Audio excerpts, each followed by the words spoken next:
ইংল্যান্ডের বিপক্ষে ম্যাচে আফগানিস্তান দলে পরিবর্তন কি আসছে? সম্ভাব্য একাদশে অদল বদল কি আফগানরা করবে? সেই কাজটা খুব একটা আফগানিস্তানকে করতে দেখা যায় না। যে ধরনের স্ট্র্যাটেজি নিয়ে তারা ম্যাচ খেলে অভ্যস্ত, সেই স্ট্র্যাটেজিতেই তারা স্টিক থাকতে চায়। সাধারণত উপমহাদেশের বাইরের দলগুলোর এগেনস্টে আফগানিস্তান বোর্ডে রান জমা করতে চায় এবং স্পিনারদের লেলিয়ে দিতে চায়। সেই ফর্মুলাটা কি আসলে লাহোরে কাজে লাগবে? লাহোরে কি আপনি 3-4 জন স্পিনার দিয়ে ইংল্যান্ডকে হারাতে পারবেন? কারণ লাহোরে বোর্ডে যথেষ্ট রান জমা করতে হবে, 300-র ওপর রান মাস্ট।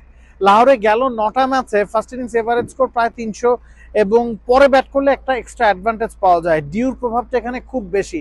সে কারণে আফগানিস্তানের যেটা স্ট্রং পয়েন্ট, যে আপনি বোর্ডে রান জমা করলেন পরে স্পিনারদের অ্যাটাকে আনলেন, সেই কাজটাকে আফগানিস্তান করতে পারবে কিনা। এবং প্রথম ম্যাচটাতে আফগানিস্তান সাউথ আফ্রিকার বিপক্ষে ভালো পারফর্ম করতে পারেনি। নূর আহমেদ অনেক বেশি এক্সপেন্সিভ ছিলেন। রমজানের বাজারের লিস্টে এসপি আছে তো? নূরের জায়গায় মুজিবের এক্সপিরিয়েন্সকে কি আসলে আফগানিস্তান কাজে লাগাতে চায় কিনা, সেই উত্তরটা খোঁজা দরকার টিম ম্যানেজমেন্টের। ব্যাটিং এর দিকে যদি আসি, রহমানুল্লাহ গুরবাজের উপর এই দলটা খুব বেশি নির্ভরশীল।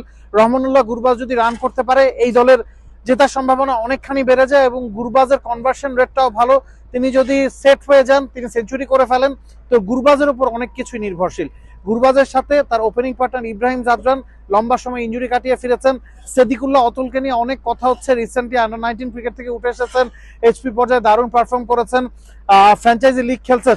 তিনি 3 নম্বরে, রহমত শাহ 4-এ, হাসপাতুল্লাহ শহীদি 5-এ।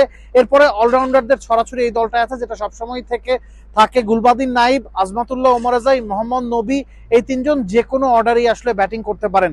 রাশিদ খান আসছেন 9 নম্বরে। এটাই বোঝাচ্ছে তাদের ব্যাটিং ডেপথ কতটা। টপ অর্ডারে যদি 2-1টা উইকেট চলে যায়, সে তারপরও তাদের পক্ষে কামব্যাক করা সম্ভব। এবং এই দলটার বেশিরভাগই আসলে আইএল টি20 খেলেছেন, ফ্র্যাঞ্চাইজি লিগগুলো খেলে এসছেন, সবাই ফর্মে আছেন।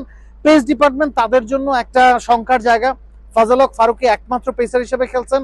এর আগেই বলেছি, নূর আহমেদ, রাশিদ খান, মোহাম্মদ নবীর সাথে ফাজল হক ফারুকী, আজমাতুল্লাহ ওমরাজাই, গুলবাদিন নাইব ব্যাকআপ দিতে পারেন।